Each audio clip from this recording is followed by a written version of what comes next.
یہ بھی ارشاد فرمائیں، ماہ رمضان ہے، آپ کو بھی لوگ بلا رہے ہوں گے، ہمیں بھی بلا رہے ہیں، ہم بھی سب کو بلا رہے ہیں. ایک تو یہ کلچر ہے ہمارے یہاں.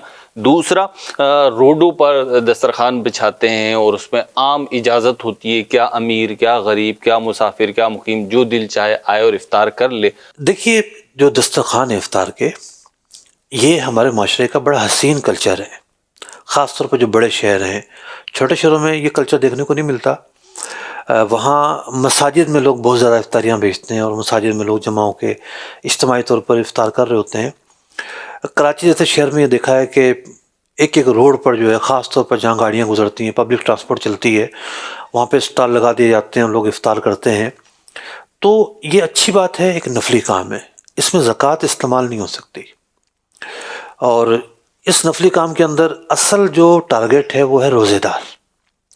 ایک بندہ لیٹ ہو گیا ہے سفر سے، راستے میں ہے، تو اس کا روزہ کھلوا دیا جائے.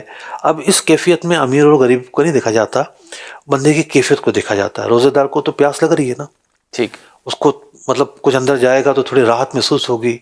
تو یہ وہ کیفیت ہے کہ امیر غریب اس سب کو ہی یہ کیفیت سے دوچار ہونا پڑ رہا ہے.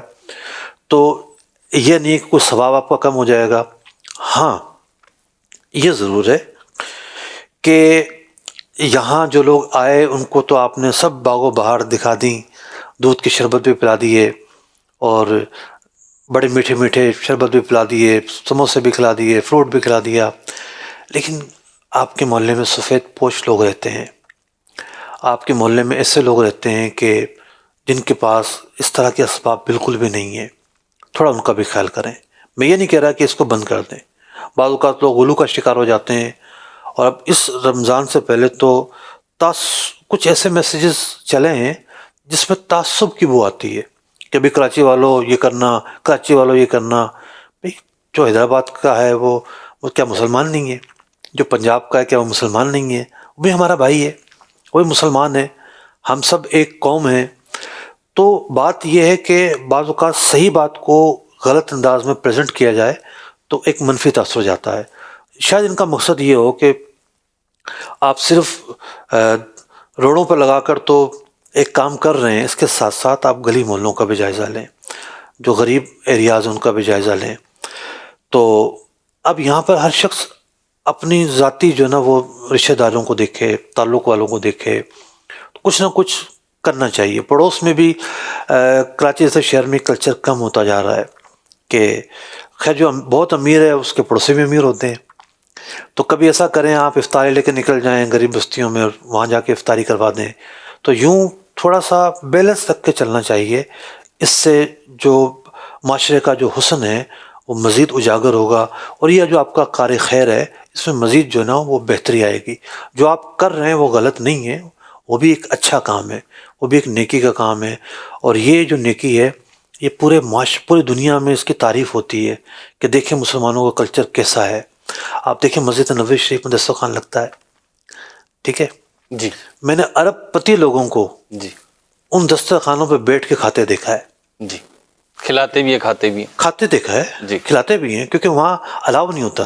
ٹھیک ہے. مسجد میں آپ اہل مدینہ کہتے ہیں ہمارا حق ہے، ٹھیک ہے. ہم دسترخوان لگائیں گے. صحیح. پورے مہینے کے لیے ان کو الاٹمنٹ ہو جاتی ہے جگہ کہ بھئی آپ نے یہاں بچھانا ہے، اپنے یہاں بچھانا ہے. تو سارے لوگ امیر ہوں کہ غریب ہوں ان دسترخوانوں میں بیٹھ کر کھا رہے ہوتے ہیں اور سعادت سمجھتے ہیں وہاں افطاری کرنا. تو وہاں امیر غریب نہیں دیکھا جا رہا ہوتا، دیکھا یہ جا رہا ہوتا ہے کہ بھئی روزے دار ہے اور روزے دار کی خدمت کرنی ہے. تو روزے دار جو ہے نا خود اہم ہے ہمارے لیے، وہ خود ایک وی آئی پی ہے ہمارے لیے. اس نے اللہ کی بارگاہ میں عبادت کی ہے، ہم اس کی عبادت کی وجہ سے اس کی تکریم کر رہے ہیں. یعنی اس نے اللہ کی عبادت کی، اس کی وجہ سے اس کی تکریم بنی، اس کی نیکی کی وجہ سے تکریم بنی. تو بلا شبہ ایک اچھا کام ہے. صاحب جیسا کہ میں نے سوال کیا تھا آپ سے کہ افطار دسترخوان پہ ایک بیلنس ہمیں رائے آپ ارشاد فرمائیں، تو وہ آپ نے ارشاد فرمائی. یہاں پہ جو نقطہ آپ نے اٹھایا صاحب، میں دیکھتا ہوں کہ الحمدللہ مدنی چینل پر بھی بعض اوقات امیر لائیو بھی فرماتے ہیں کہ اپنے جو سفید پوش لوگ ہیں، سید ہیں بالخصوص، ان کے لیے خیر خواہی کرو، خاموشی کے ساتھ انہیں فروٹ پہنچا دیں، کچھ افطاری کا سامان پہنچا دیں، کچھ سحری کا سامان پہنچا دیں، جس چیز سے رمضان شریف میں ان کو آسانیاں ہو سکتی ہوں وہ کر دیں. اور الحمدللہ ایک تعداد میرے بھی علم میں ہے کہ ایسا کرتی ہے.